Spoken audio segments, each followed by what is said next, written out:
Hi, I'm Jacob Hornberger, Libertarian candidate for president. Amidst all the charges of racism that take place between Republicans and Democrats, we need to keep something important in mind.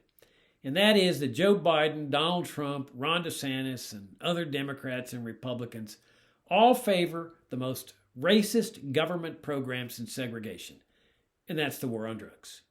It is clearly the Jim Crow of our time. Let me read you some sentences from the website of the Drug Policy Alliance. People of color experience discrimination at every stage of the criminal legal system and are more likely to be stopped, searched, arrested, convicted, harshly sentenced, and saddled with a lifelong criminal record. This is particularly the case for drug law violations. Nearly 80% of people in federal prison and almost 60% of people in state prison for drug offenses are Black or Latino. Research shows that prosecutors are twice as likely to pursue a mandatory minimum sentence for Black people as for white people charged with the same offense. Black people and Native Americans are more likely to be killed by law enforcement than other racial or ethnic groups. Now, I'm not suggesting that every judge or cop or prosecutor is a bigot. We all know they're not. But when you've got an evil system like this, it's inevitably going to attract bigots who love exercising their bigotry in a very legitimate and legal manner and even get praised for it. Now, I guarantee you that every Black in every inner city of this country and every poor neighborhood knows exactly what I'm talking about.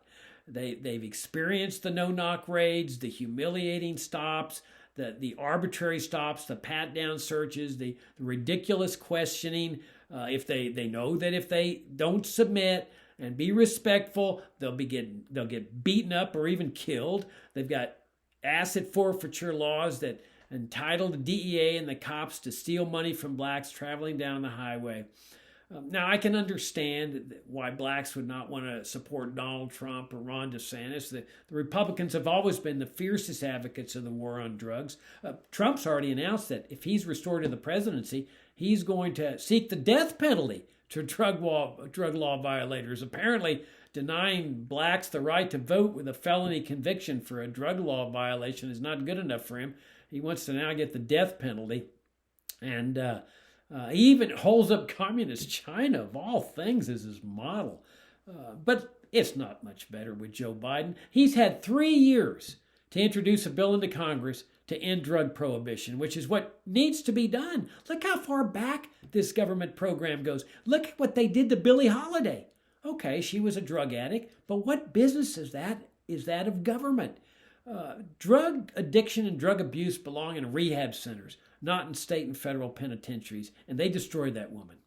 What everyone needs to be aware of in this country, including every Black person across America, is that regardless of who is elected president, whether it's Joe Biden, Donald Trump, Ron DeSantis, or any other Republican or any other Democrat, this most racist government program since segregation, the Jim Crow of our time, is going to continue indefinitely. I'm Jacob Hornberger, Libertarian candidate for president in 2024, jacobforliberty.com.